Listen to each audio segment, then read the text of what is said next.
Dubai में शर्मसार हुआ है पाकिस्तान। बुर्ज खलीफा पर नहीं डिस्प्ले किया गया पाकिस्तानी झंडा। दुबई वालों ने कहा है कि बुर्ज खलीफा पे पाकिस्तान का झंडा नहीं लहराया जाएगा, नहीं नजर आएगा। ये औकात रहेगी हमारी। दुबई ने इंडिया को इंडिपेंडेंस डे विश किया है। वहाँ पे बुर्ज खलीफा के ऊपर इंडिया का झंडा लहराया, तराना बजा। जली ना पाकिस्तानियों के लिए ना उन्होंने झंडा लहराया ना तराना बजा। सारे पाकिस्तानी खड़े होके तमाशा है, पूरा दुबई हंसता। 4 साल से हमारी बेइज्जती हो रही है। अच्छा विश करेगा दुबई, क्यों विश करेगा? उन्हें आप क्या प्रोवाइड करते हैं? इंडिया को उसने क्यों विश किया? इंडिया की इतनी बड़ी उसके अंदर इन्वेस्टमेंट्स है, इंडिया से उसको इतनी तजारत मिलती है। आप अपना सब कुछ भेजते हैं दुबई में, दुबई से इंडिया इंपोर्ट करता है, ठीक है। अगर यही ताल्लुकात आप अपने इंडिया के साथ ठीक करें, क्यों नहीं ठीक करते? इसलिए नहीं ठीक करते। फिर बजट किस चीज़ के नाम पे मांगेंगे? 80% बजट किस चीज़ के नाम पे? कश्मीर के नाम पे हमें तो पाकिस्तान का भी फिर वही होगा। ऑब्वियसली इंसल्टिंग बात है हमारे लिए, इंसल्टिंग से ज्यादा हमारे लिए फिक्र की बात है कि हम आगे आके क्या करेंगे। आप पूरे पाकिस्तान की वैल्यू नरेंद्र मोदी की जितनी भी नहीं है कि वो तस्वीर लगा देते, हमारे पाकिस्तान का झंडा लगा देते। हमारे शायकीन खड़े होकर वहां पर इंतजार कर रहे थे कि भाई अभी पाकिस्तान का झंडा लगेगा। पूरे 12 बजे भी उन्होंने इंतजार किया पाकिस्तानियों ने, लेकिन झंडा कहीं भी नहीं लगा। 75 सालों से मुझे बताएं कौन सी आपने जंग लड़ी है, कौन सी आपने जंग जीती है? एक आपका वज़ीर-ए-आज़म करप्ट जिसको हटाया गया, उसके बाद दूसरे आपके वज़ीर-ए-आज़म को इसी केस में हटाया गया। आपका तीसरा वज़ीर-ए-आज़म जाके भीख मांग रहा है, उनसे कह रहा है कि जी हमें पैसे दे दे, हम मर जाएंगे, हम रोडों पे आ जाए। पाकिस्तानियों के कलेजे में आग लग गई। आज हमारे दिल जख्मी है, आज हमें दुख है कि पाकिस्तान का झंडा वहीं नहीं लहराया गया। इंडिया के झंडे वहां लहराए जाएंगे, कल इंडिया का झंडा वहां लहराया जाएगा तो पाकिस्तान के बड़े बड़े जर्नैल जो हैं उनके लिए डूब मरने का मकाम होगा कि तुम ये जंग हार चुके। वो सिर्फ इस वजह से कि ये इन्वेस्टमेंट्स की वजह से, और साथ में मोदी की तस्वीर भी लगती है। एग्जैक्टली ना, यानी कि उन्होंने उनके लीडर्स की पिक्चर्स लगती हैं। हम यानी हमारे साथ इसी तरीके से हो रहा है। आज हमारा झंडा नहीं लगा, कल को दुबई आपको पता है एक हब बनी हुई है, कल को दुबई के वीज़े बैन कर देंगे। यूएई ने बुर्ज खलीफा पर पाकिस्तान का झंडा लगाने से इनकार कर दिया है। रात 12 बजे यूएई में रहने वाले तमाम पाकिस्तानी वहां पर जमा हुए, इंतजार कर रहे थे कि अभी बुर्ज खलीफा को पाकिस्तान के झंडों के रंगों से रोशन किया जाएगा, लेकिन बुर्ज खलीफा। जय हिंद दोस्तों। तो दोस्तों आप लोगों को यह वीडियो कैसा लगा? अगर वीडियो पसंद आए तो वीडियो को लाइक और हमारे चैनल को सब्सक्राइब ज़रूर कर लीजिएगा। तो दोस्तों आपको बता दें कि 15 अगस्त पे स्पेन यानी यूएई ने भी बुर्ज खलीफा पे झंडा लगा के पाकिस्तानी को दिया है मुंह तोड़ जवाब, जिसे देख पाकिस्तानी मीडिया में हड़कंप मचा हुआ है। दरअसल दोस्तों आपको बता दें कि पाकिस्तानियों को लगता था कि हमारा झंडा लहरेगा, लेकिन यहाँ उल्टा ही हो गया। भारत का तिरंगा देख पाकिस्तानी बुर्ज खलीफा के सामने रोना धोना चालू कर चुके और रोते रोते भी बोल रहे हैं कि भारत के सामने हम कुछ नहीं है। यह सुन पाकिस्तानी मीडिया जमकर ट्रोल कर रही है कि हमारी औकात नहीं है भारत के सामने और हम चले बुर्ज खलीफा के सामने झंडा लहराने। तो दोस्तों आपको क्या लगता है? अपना राय कमेंट बॉक्स में ज़रूर दें। मिलते हैं नेक्स्ट वीडियो में, धन्यवाद। हमारी आज़ादी को हम ही नहीं सेलिब्रेट कर रहे और जो उनकी आज़ादी है वो पूरी दुनिया में सेलिब्रेट की जा रही है। यूएई ने भी आपको हैप्पी इंडिपेंडेंस डे विश नहीं किया जी, बस ये हमारे जो सियासतदानों के हालात ही ऐसे हैं। हमारे मुल्क इतना नीचे चला गया है कि हमारा अब हमें कोई मुल्क मूल गाने कोई तैयार नहीं, जैसे हम। यही बात है, उन्होंने मुंह नहीं लगाया। 15 अगस्त को इंडिया के झंडे की लाइटें थी, पाकिस्तान का झंडा याद नहीं आया 14 को। और कल क्या हुआ? जहाँ तक पता किया अपने दोस्तों से जो दुबई वगैरह में रहते हैं, वो कहते हैं रात को 12 बजे के बाद पाकिस्तान का जो है ना फ्लैग ये डिस्प्ले नहीं किया गया। और जहाँ तक मुझे लगता है ये बहुत ही अच्छा हुआ है। हम लोग हैं इसी काबिल, हमारे काम ही ऐसे। फिर यही कुछ होना है ना, जो हमारी रेपुटेशन जानी उस हिसाब से उन्होंने हमारे साथ चलना है। अब उन्होंने वो काम करना है जिससे उनको फायदा मिले। अब वो अपनी उस बिल्डिंग पे उसका फ्लैग डिस्प्ले कराएंगे जिस कंट्री से उन्होंने कोई ना कोई प्रॉफिट लेना है। पाकिस्तान से तो उनको कोई प्रॉफिट ही नहीं है, फिर वो किस वजह। जिनको सोचना चाहिए, जो अपनी अना की जंग लड़ रहे हैं, उनको सोचना चाहिए मुल्क के बारे में। क्या मैसेज किया बताया ना मुझे। इंडिया तो बड़ा खुश हो रहा होगा कि पूरी दुनिया में सेलिब्रेट किया गया हमारे परचम। सर इस दफा नहीं हुआ, हर साल ही होता है। यही बात है। पहले हर साल वो बुर्ज खलीफा पे हमारा झंडा लहराते थे।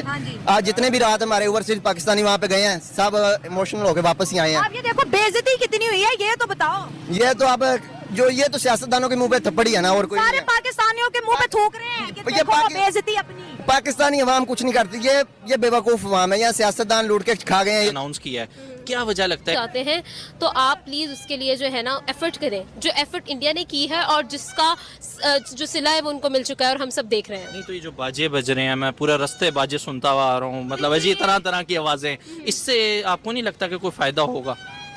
इससे क्या फ़ायदा होगा? आपको क्या लगता है कि हम लोग अपने घर को सब्ज कर लेंगे, पूरा पेंट कर लेंगे? आप वो सामने देखें, वो KFC, वहाँ पर ग्रीन कलर का पेंट हुआ हुआ है। आज ग्रीन कलर की लाइट से पूरा बिल्डिंग को ग्रीन कर दिया उन्होंने। क्या आपको उससे फ़ायदा होगा या मुझे कोई फ़ायदा होगा? कि कुछ भी उन्होंने अपने यौम आज़ादी के लिए किया है ना, इनमें सबसे बड़ा हाथ इनकी हुकूमत। इस किस्म की है ना, थोड़ी मतलब माशी तौर पे हालात ज़रा स्टेबल नहीं है, तो शायद हो सकता है नई कोई हुकूमत आए तो वो इस बारे में ज़रूर सोचे और ये मुल्क की जो परचम है इसको बुलंद रखना चाहिए। ये भारत के जो प्राइम मिनिस्टर हैं, जी नरेंद्र मोदी जी, वो गए थे दुबई के अंदर। सर, उनकी तस्वीर लगाकर बड़ा वार्म वेलकम किया गया। क्या पूरे पाकिस्तान की वैल्यू नरेंद्र मोदी की जितनी भी नहीं है कि वो तस्वीर लगा देते, हमारे पाकिस्तान का झंडा लगा देते? हमारे शायकीन खड़े होकर वहां पर इंतजार कर रहे थे कि भाई अभी पाकिस्तान का झंडा लगेगा। पूरे 12 बजे भी उन्होंने इंतजार किया पाकिस्तानियों ने, लेकिन झंडा कहीं भी नहीं लगा। हम दुश्मन मुल्क कहते हैं, वो देखिए किधर निकल गए, हम किधर रह गए। ये सोचने की बात है जो ऊपर बैठे हुए इस टाइम हालात हैं, जो लीडरशिप बैठी हुई है, उनका क्या मतलब, इनका क्या इमेज है, क्या पाकिस्तान को लेके जा रहे हैं? शर्म की बात है। इंडिया का इंडिपेंडेंस आप देख लें, दुबई, सऊदीया, इसके अलावा सिंगापुर, थाईलैंड, मलेशिया, किन किन कंट्री, पेरिस, US तक ने सेलिब्रेट किया है। नहीं, हर दफ़ा होता था, इस दफ़ा तो पाकिस्तान में वैसा नहीं मनाया कि जैसा मनाना चाहिए था। आपको पता है, हम भी इधर ही थे, कोई वो बलबला, वो जोश नहीं था जो होना चाहिए था। तो दुनिया देखती है कि मफाद किसके साथ है। दुनिया का मफाद इंडिया के साथ है। बड़ी मार्केट है, ग्रोथ कर रही है। देखें ना, जिसको हम दुश्मन मुल्क कहते हैं, वो तरक्की करके। कि एक तरफ हमारी आज़ादी को हम ही नहीं सेलिब्रेट कर रहे और जो उनकी आज़ादी है वो पूरी दुनिया में सेलिब्रेट की जा रही है। सो द पॉइंट इज़ कि अगर हम लोग इस चीज़ के बारे में बात करें तो they have earned it, right? अगर हम लोग they have worked for it and they have worked really hard for that. उन लोगों ने अपनी कंट्री के लिए स्पेशली अगस्त के महीने में जो है वो एक मिशन जो है अपनी कंट्री को गिफ्ट देने के लिए, अपनी कंट्री के लिए एक नया ऑनर उन्होंने दिया। हम लोग क्या कर रहे हैं? हम लोगों ने कुछ भी नहीं किया, एक चीज़ भी नहीं। मतलब क्या है, आप लोग ये झंडे लगाकर क्या साबित करना चाह रहे हो? Please do something for your country, for your homeland. आपका वतन है, आप इसी से पहचाने। हम इसराइल को तस्लीम कर लेते हैं तो कश्मीर पे हमारा मुकदमा ही खत्म हो जाता है, हमारा जवाब खत्म हो जाता है। इमरान खान ने खुद भी ये बात की, ठीक है, वज़ीर आज़म खुद भी कहते हैं कि हम फिर कश्मीर की बात किस बात से करेंगे? कर ही नहीं सकते। और मजहबन भी हमारा यही मौक़िफ़ होना चाहिए। हमें इस्लाम दूसरा मौक़िफ़ नहीं अपनाने देता। हमारा मजहब हमें कहता है मजलूम की मदद करो, मजलूम के लिए खड़े हो जाओ, जालिम के साथ खड़े ना हो। जो अरब मुल्क खड़े हो गए वो जालिम के साथ हैं। भाई यही बात है, ये बुर्दगान कर रहा है। वो क्या कहता है? वो कहता है आज आपने ये मान लिया। हमारी हुकूमत ने जो निगरान हुकूमत बैठी है बंद करें, मैंने देख ली। हमारे ब्लैक को कितनी रिस्पेक्ट की जाती है, हमारे पासपोर्ट के साथ क्या हो रहा है? हम खुद अपने पासपोर्ट की इज्जत नहीं कर रहे, ये लोग क्या करेंगे? और ये जो खास तौर पर अरब ममालिक हैं, ये तो हमारे भाई हैं, लेकिन ये हमारे अब कदर नहीं कर रहे। समझिए कि ये इंडियन है तो फिर निज़ाम चल जाता है, वरना पाकिस्तानी पासपोर्ट सामने हो तो लोग हमें देख के मुस्कुराते। इंडिया का इंडिपेंडेंस डे पूरी दुनिया मनाती है। नहीं, पाकिस्तान का भी मनाते रहे। ये पिछले 2 साल से जो पाकिस्तान का इमेज माशाल्लाह बड़ा ऊपर गया है, तो जाहिर बात है लोग देखते हैं। लोग पाकिस्तान के लोगों जैसा तो नहीं है ना, सबको पता है जो आप कह रहे हो कि ये ना करो।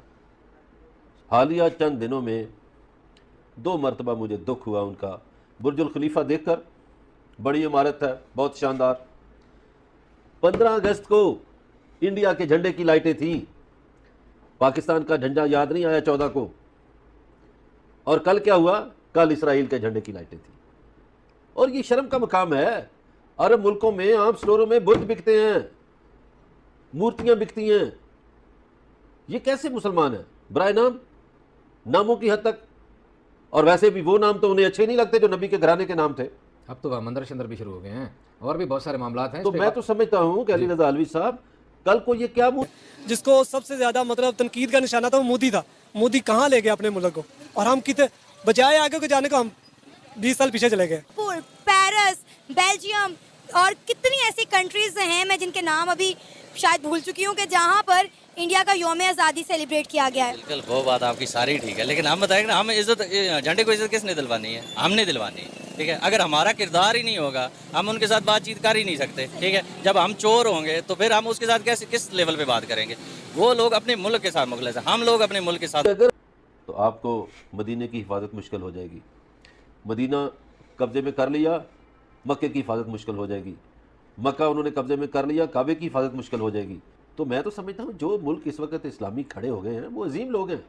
अल्लाह को भी जवाब देना है। ये दौलत यहीं रह जाएगी, इस दौलत के सारे मीनार यहीं रह जाएंगे। शर्म आनी चाहिए अरबों को। क्यों शर्म आनी चाहिए? महज दौलत की खातर, महज मफादात की खातर। चंद वो रोज़ा यूएई जिंदगी वाले की ने दो खातिर। बातें की हैं। एक तो वो कहता है कि इससे फ़लस्तीनियों को फ़ायदा